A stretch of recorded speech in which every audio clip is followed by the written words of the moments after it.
Friend ಮಾಡ್ಕೊಳಯ ಇದೇ ನೀನ್ ಕಿರಿಕ್ ಬೇಡ ಅನ್ನೋದು ಗುಂಡ ನಾನು ಫೇಸ್ಬುಕ್ ತಂಟೆ ನಿಂಗೇಕೆ ಅಂತ. ನಿನ್ನ ಫೇಸ್ಬುಕ್ನಾಗೆ 999 ಫ್ರೆಂಡ್ಗಳಿದ್ದಾರೆ, ನನ್ನನ್ನು ಸೇರಿಸ್ಕೊಂಡು ಸಹಸ್ರನಾಮ ಮಾಡ್ಕೊಂಡ್ಬಿಡು ಅಂತ. ಗುಂಡ ನಿಂಗೆ ಅದೆಲ್ಲ ತಿಳಿಯಂಗಿಲ್ಲ. ನನ್ನ ಫೇಸ್ಬುಕ್ನಾಗೆ ಎಂತೆಂಥ ಫ್ರೆಂಡ್ಸ್ ಇದ್ದಾರೆ ಗೊತ್ತಾ. ನಮ್ಮ ಗೌಡ್ರ ಮಗ ಮಧು, ಬೆಂಗಳೂರು ಪೇಟೆ ಪ್ರದೀಪ, ಕೇರಿನಾಗ ಅವನಲ್ಲ ತುಪ್ಪಣ್ಣ, ಆ ಸೋಸ್ಲೆ ಬಾಲು, ಇವ್ರನ್ನೆಲ್ಲ ಹಿಡ್ಕೊಂಡು ಫ್ರೆಂಡ್ ಮಾಡ್ಕೊಂಡಿವ್ನಿ. ಅವರೆಲ್ಲ ಅಮೆರಿಕದಾಗೆ ಇದ್ದಾರೆ.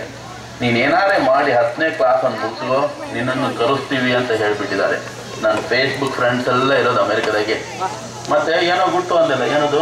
ಸರಿ, ನನ್ನ ಗುಟ್ಟಿನ ವಿಚಾರ ಏನಂದ್ರೆ, ನಮ್ಮ ಮೇಷ್ಟ್ರು ಇದ್ದಾರಲ್ಲ, ಅವ್ರನ್ನ ನೋಡೋಕ್ಕೆ ಒಂದು ಹುಡುಗಿ ಬಂದಿತ್ತಂತೆ. ಹೌದು. ಆ ಹುಡುಗಿ ಇವ್ರಿಗೆ ಫೇಸ್ಬುಕ್ ಅಕೌಂಟ್ ಇಲ್ಲ ಅಂತ ರಿಜೆಕ್ಟ್ ಮಾಡ್ಬಿಟ್ಟ. ಅಯ್ಯೋ, ಸರಿ ಮೇಷ್ಟ್ರು ಬಂದರು, ಸ್ವಲ್ಪ ಚುಡಾಯಿಸೋಣ ನಡಿ. ಎಲ್ಲಿಗೆ ಹೋದ್ರಿ ಗಂಡ ಪಿಂಡಗಳು? ನಾನು ಈ ಸ್ಕೂಲ್ ಶಾಲೆ ಮಾಸ್ಟರ್ ಆಗಿ ಈ ಊರ್ಸಿ ಬಂದು 10 ವರ್ಷ ಆಯಿತು. ನನ್ನ ಶಿಷ್ಯಂದ್ರುಗಳು ಅವಾಗಿಂದ 10ನೇ ಕ್ಲಾಸ್ನಲ್ಲಿ ಡುಮ್ಕಿ ಹೊಡೆದು ಇಲ್ಲೇ ಇದ್ದಾರೆ. ನಾನು ಬ್ರಹ್ಮಚಾರಿ ಆಗಿರೋದ್ರಿಂದ ನನ್ನ ಜೊತೆ ಇಟ್ಕೊಂಡಿದ್ದೀನಿ.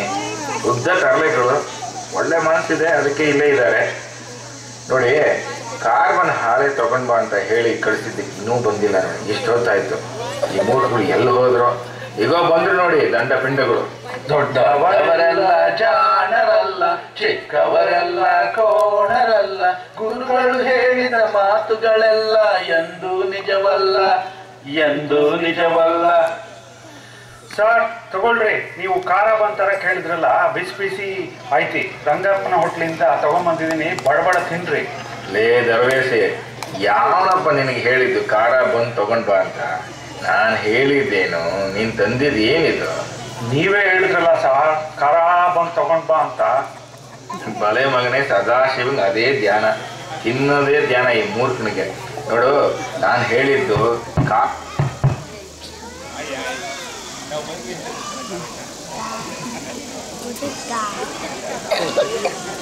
ಕಾರ್ಬನ್ ಹಾಳೆ ಬರಿಯೋಕ್ ತಗೊಂಡ್ ಬಾ ಅಂತ. ಖಾರ ಬಂದಲ್ಲಪ್ಪ. ನೀವು ನೆಟ್ಗೆ ಹೇಳಿಲ್ಲ ಸರ್, ಕಾರ್ಬನ್ ಕಾಪಿ ಅಂತ ಹೇಳಿದ್ರೆ ಅದನ್ನೇ ತರ್ತಾ ಇದ್ದೆ. ಸುಮ್ಮನೆ ನಾನು ಯಾಕೆ ಬೈತೀರಿ? ಹೌದಲ್ಲೇ ಮಗನೇ, ನಾನು ಕಾರ್ಬನ್ ಅಂತ ಹೇಳಿದ್ರೆ ಅದಕ್ಕೆ ನೀನು ಖಾರ ಬಂದು ತಗೊಂಡು ಬಂದಿದೀಯ. ಏನಾದರೂ ಅಪ್ಪಿತಪ್ಪಿ ನಾನು ಕಾರ್ಬನ್ ಕಾಪಿ ಅಂತ ಹೇಳಿದ್ದಿದ್ರೆ ಖಾರ ಬಂದ ಜೊತೆ ಬಿಸಿ ಕಾಫಿನೂ ತಂದ್ಬಿಡ್ತಾ ಇದೆಯಾ ನೀನು. ನಿಜವಾಗ್ಲು.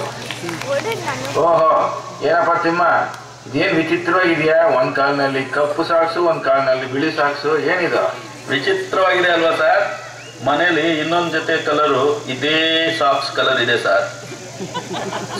ಇವ ನಿಮ್ಮ ಮೇಲೆ ಕವನ ಹೇಳ್ಕೊಂಡು ಹಾಸ್ಯ ಮಾಡ್ತಾ ಇದ್ದಾರೆ. ಬಲೆ ಬಗ್ನೆ, 10ನೇ ಕ್ಲಾಸಲ್ಲಿ 10 ವರ್ಷ ಇದ್ದು ಕೂತ್ಕೊಂಡು ಕವನ ಬೇರೆ ನೀನು ಕೇಳು. ಇಲ್ರಿ ಸರ, ಇವನು ಸುಮ್ಮನೆ ಸುಳ್ಳು ಹೇಳ್ತಾನ್ರಿ. ಸುಳ್ಳಲ್ರಿ ಸರ, ಕರೆ ಐತಿ. ನಾನು ಮತ್ತು ಇವ ನಡ್ಕೊಂಡು ಬರ್ತಾ ಇದ್ವಿ. ಆ ಮುಂದಿನ ಮನೆ ಸುಮಲತೆ ಮೊಣಕಾಲ್ ಕಾಣೋ ಹಾಗೆ ಮಿಡಿ ಡ್ರೆಸ್ ಹಾಕೊಂಡು ನಡ್ಕೊಂಡು ಹೋಗ್ತಾ ಇದ್ಲು ಕುಣ್ಕೊಂಡು. ಅವಳನ್ನ ನೋಡಿ ಇವ ತರ್ಲೆ ತರ ಕವನ ಹೇಳ್ತಾ ಇದ್ರಿ ಸರ್. ಏನ್ಲೇ ಅದು ಕವನ? ತುಂಡು ಬಟ್ಟೆ ಹಾಕ್ತಾಳೆ ಎದರು ಮನೆ ಸುಮಲತೆ, ತುಂಡು ಬಟ್ಟೆ ಹಾಕ್ತಾಳೆ ಎದರು ಮನೆ ಸುಮಲತೆ, ಅದನ್ನು ನೋಡಿ ಮೇಷ್ಟ್ರು ಗುಣಕ್ತಾರೆ, ಛೇ ಅಶ್ಲೀಲತೆ. ಸರ್, ಇವನ್ದೇನು ಸಾಚ, ಇಲ್ಲಿ ಇವನೊಂದು ಕವನ ಕೇಳ್ರಿ. ಏನಪ್ಪ ಅದು? ಸುಮಲತೆ ನಡೆದ್ರೆ ಸೊಂಟ ಬಳಕುತ್ತೆ, ನಮ್ಮ ಮೇಷ್ಟ್ರು ನಡೆದ್ರೆ ಸೊಂಟ ಉಳುಕುತ್ತೆ. ಸರಿ ಕೂತ್ಕೋ. ನೋಡು, ಆ ಪಕ್ಕದ ಮನೆ ಪಂಕಜನ್ ನೋಡಿ ಕಲ್ತ್ಕೊ. ಅವಳು 95% ತಗೊಂಡು ಪಾಸ್ ಆಗಿದ್ದಾಳಂತೆ. ಅವಳನ್ನ ನೋಡೇನೋ ಫೇಲ್ ಆಗಿದ್ದು ಸರ್. ಪಾಸ್ ಮಾಡ್ಕೊಂಡು ಹೋದವ್ರಿಗೆ ಹೊರಗಡೆ ಕೆಲಸ ಸಿಗ್ತಾ ಇಲ್ಲ ಅಂತ್ರಿ. ಅಂತ ದೊಡ್ಡ ಅಮೆರಿಕ ದೇಶದಾಗೆ ರಿಸೆಸ್ ಬಂದೈತಂತ್ರಿ. ನಿನಗೆ ಮೇಲೆ ತಿನ್ನೋದು, ಕೆಳಗೆ ಬಿಡೋದು, ಇದೇ ಚಿಂತೆ.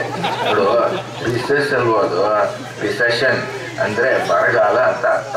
ಸರ್, ನಾವು 10ನೇ ಕ್ಲಾಸು ಪಾಸ್ ಮಾಡಿಲ್ಲದೆ ಇರ್ಬೋದು, ಆದ್ರೆ ನಾವು ಬಹಳ ಬುದ್ಧಿವಂತರು ಸರ್. ನಾವು ಸಕಲ ಕಲಾವಲುಬರು.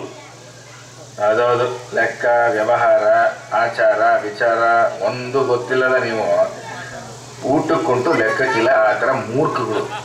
ಸರ್, ನಮ್ಮ ಜನರಲ್ ನಾಲೆಜು ತುಂಬಾ ಚೆನ್ನಾಗೈತೆ, ನಿಮಗೆ ಗೊತ್ತಿಲ್ಲ. ನನಗೆ ಗೊತ್ತಿದೆ ನಿನ್ನ ಕತೆಗಳು ನನಗೆ ಗೊತ್ತು. 10 ವರ್ಷದಿಂದ ಒಂದೇ ಕ್ಲಾಸ್ನಲ್ಲಿ ಡುಮ್ಕಿ ಹೊಡೆದು ಕೂತಿರೋ ಮೂರ್ಖರು ನೀವು. ಸರ್ ಅದ್ರ ಅರ್ಥ ಏನು ಗೊತ್ತಾ ಸರ್, ನೀವು ಪಾಠ ಮಾಡೋದ್ರಲ್ಲಿ ಏನೋ ಮಿಸ್ಟೇಕ್ ಇರಬೇಕು ಅಂತ. ಹೌದು, ನಂಗೆ ಇದೇ ಬೇಕಾಗಿರೋದು. ಪಡಪೋಸಿಗಳ ಮನೆಯಲ್ಲಿ ಕೂತ್ಕೊಂಡು ಇಷ್ಟು ವರ್ಷ ನಾನು ನೋಡ್ಕೊಂಡಿದ್ದಕ್ಕೆ ನಂಗೆ ಸಿಗ್ತಾ ಇದೆ ಬಹುಮಾನ. ನಡೀಲಿ, ನಾನೇನು ಮಾಡಲಿ. ನೋಡಿ, ಇವಾಗ ನಿಮ್ಗೊಂದು ಪ್ರಶ್ನೆ ಕೇಳ್ತೀನಿ. ಇದ್ರಲ್ಲಿ ಏನಾದರೂ ಫೇಲ್ ಆದರೆ ನನ್ನ ಮನೆ ಕಡೆ ತಲೆ ತೋರಿಸ್ಬೇಡಿ ನೀವು. ಆಗಲಿ ಗುರುಗಳೇ. ನೋಡು, ನಿನಗೊಂದು ಪ್ರಶ್ನೆ ಫಸ್ಟ್ ಕೇಳ್ತೀನಿ. ನಾಳೆ ನೀನು ಒಂದು 2 ನಾಯಿ ಮರಿ ತಗೊಡ್ತೀನಿ. ನಾಳಿದ್ದು ಮತ್ತು 2 ನಾಯಿ ಮರಿಗಳು ತರ್ತೀನಿ. ಮತ್ತೆ ನಾಳಿದ್ದು ನಿನ್ನ ಹತ್ರ ಎಷ್ಟು ನಾಯಿ ಮರಿಗಳಿರುತ್ತೆ?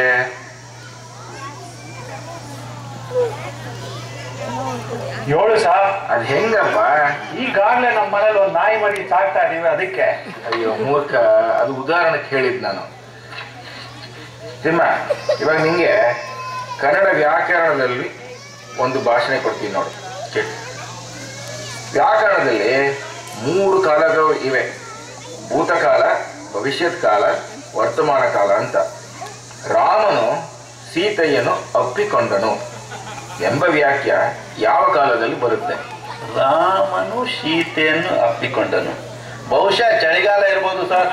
ಚಳಿಗಾಲ ಅಲ್ವೋ, ಬೇಸಿಗೆಗಾಲ.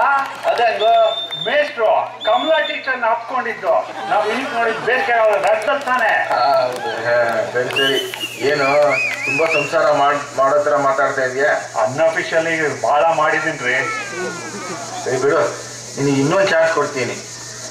ನಾನು ತಿಮ್ಮಣ್ಣನ್ನು ಕೊಲೆ ಮಾಡಿದೆ ಎಂಬ ವಾಕ್ಯವನ್ನು ಭವಿಷ್ಯತ್ ಕಾಲದಲ್ಲಿ ಪರಿವರ್ತಿಸಿ ಹೇಳು. ಮೇಷ್ಟ್ರು ಜೈಲಿನಲ್ಲಿ ಕಂಬಿ ಎಣಿಸಲಿದ್ದಾರೆ. ಅದು ಬಿಡು. ಯಾಕೋ ಗುಂಡ, ನಿನ್ನ ಮುಖ ಕಪ್ಪಿಟ್ಟು ಹೋಯ್ತು? ಸರ್ ಕಪ್ಪಿಟ್ಟಿಲ್ಲ, ನನ್ನ ಮುಖದ ಬಣ್ಣನೇ ಹಾಗೆ. ನಮ್ಮ ಸೌತ್ ಇಂಡಿಯನ್ಸ್ಗೆ ಮುಖಗಳೆಲ್ಲ ಕಪ್ಪೆ. ಯಾಕೆ ಗೊತ್ತಾ ಸರ್? ಯಾಕೋ ಗುಂಡ? ಸನ್ಸ್ಕ್ರೀಮ್ ಹಚ್ಕೊಳ್ದೇನೆ 24 ಗಂಟೆನೂ ಸನ್ ಟಿವಿ, ಸೂರ್ಯ ಟಿವಿ, ಉದಯ ಟಿವಿ ಅಂತ ನೋಡ್ತಾ ಇದ್ರೆ ಏನಾಗುತ್ತೆ ಸರ್? ಸರ್ ಗುಂಡ ದಿನ ರಾತ್ರಿ ಕದ್ದು ಸನ್ ಟಿವಿನಲ್ಲಿ ಮಿಡ್ ನೈಟ್ ಮಸಾಲ ನೋಡ್ತಾನ್ರಿ. ಅದಕ್ಕೆ ಇವನ್ ಮುಖ ನೋಡ್ರಿ ಹೆಂಗ್ ಕಪ್ಪಾಗೈತಿ. ನಿಮ್ಮ ಪುರಾಣ ಯಾರು ಕೇಳಿಸ್ಕೊತಾ ಇಲ್ಲ ನೋಡಿ. ಯಾರು ಕೇಳಿಸ್ಕೊತಾ ಇದ್ರು ನೀವು ಮಾತಾಡ್ತಾ ಇದ್ರೆ ಅಂತವ್ರನ್ನ ಏನಂತ ಕರೆಯೋದು ಗೊತ್ತಾ ಸರ್? ಅವ್ರಿಗೆ ಮೇಷ್ಟ್ರು ಅಂತಾರೆ. ಸರ್ ನೀವೆಲ್ಲ ಪ್ರಶ್ನೆಗೂ ನಾವು ಉತ್ತರ ಕೊಟ್ಟಿದ್ದೀವಿ. ನಾವು ಕೇಳೋ ಪ್ರಶ್ನೆಗೆ ನೀವು ಉತ್ತರ ಕೊಡಿ ನೋಡೋಣ. ಮೂರ್ಖದ ನಿಮ್ಮಂಥವ್ರು ನನ್ಗೆ ಏನು ಪ್ರಶ್ನೆ ಕೇಳೋಕ್ಕಾಗುತ್ತೆ? ಸರಿ ಕೇಳಿ. ಸರ್ ಒಂದ್ ಪ್ರಶ್ನೆ. 4 ಕಾಲಿಲ್ಲದ ನಾಯಿಗೆ ಏನಂತ ಕೂಗಿ ಕರೀತೀರ ಸರ್ ನೀವು? ಅದೇನು ಕಷ್ಟ, ಹೆಸರು ಕೇಳಿ ಕರಿತೀನಿ. ಸರ್ ನೀವು ಅದು ಹೆಂಗ್ ಬೇಕಾದ್ರೂ ಕೂಗಿ ಕರೀರಿ, ಅದು ಬರಲ್ಲ. ಯಾಕಂದ್ರೆ 4 ಕಾಲಿಲ್ಲದ ನಾಯಿಗೆ ನಡೆಯೋಕೆ ಬರಲ್ಲ. ಸರ್ ನಂದೊಂದು ಪ್ರಶ್ನೆ. ಒಬ್ಬ ಭಕ್ತನ ಮುಂದೆ ದೇವರು ಪ್ರತ್ಯಕ್ಷ ಆಗ್ತಾನೆ. ಆಗ ಭಕ್ತ ಕೇಳ್ತಾನೆ, ದೇವ್ರೆ ನನಗೆ ಕಷ್ಟ ಕೊಡು, ನನಗೆ ದುಃಖ ಕೊಡು, ನನ್ನ ಬರ್ಬಾದ್ ಮಾಡು. ಆಗ ಅವನಿಗೆ ದೇವ್ರು ಏನ್ ವರ ಕೊಡ್ತಾನೆ ಸರ್? ಏನು? ಬೇಗ ಮದುವೆ ಆಗ್ಲಿ ಅಂತ ಆ ವರ ಕೊಡ್ತಾನೆ ಸರ್. ಸರ್ ನಂದೊಂದು ಪ್ರಶ್ನೆ ಸರ್. ಭಾರತದ ಪ್ರಧಾನಿ ಮನಮೋಹನ್ ಸಿಂಗ್ ಜಾಗಿಂಗ್ಗೆ ಸಾಯಂಕಾಲ ಮಾತ್ರ ಹೋಗ್ತಾರೆ. ಯಾಕೆ ಗೊತ್ತಾ ಸರ್? ಯಾಕೆ? ಯಾಕಂದ್ರೆ ಅವರು PM ಸರ್, ಅವರು AM ಅಲ್ಲ. ಅದಕ್ಕೆ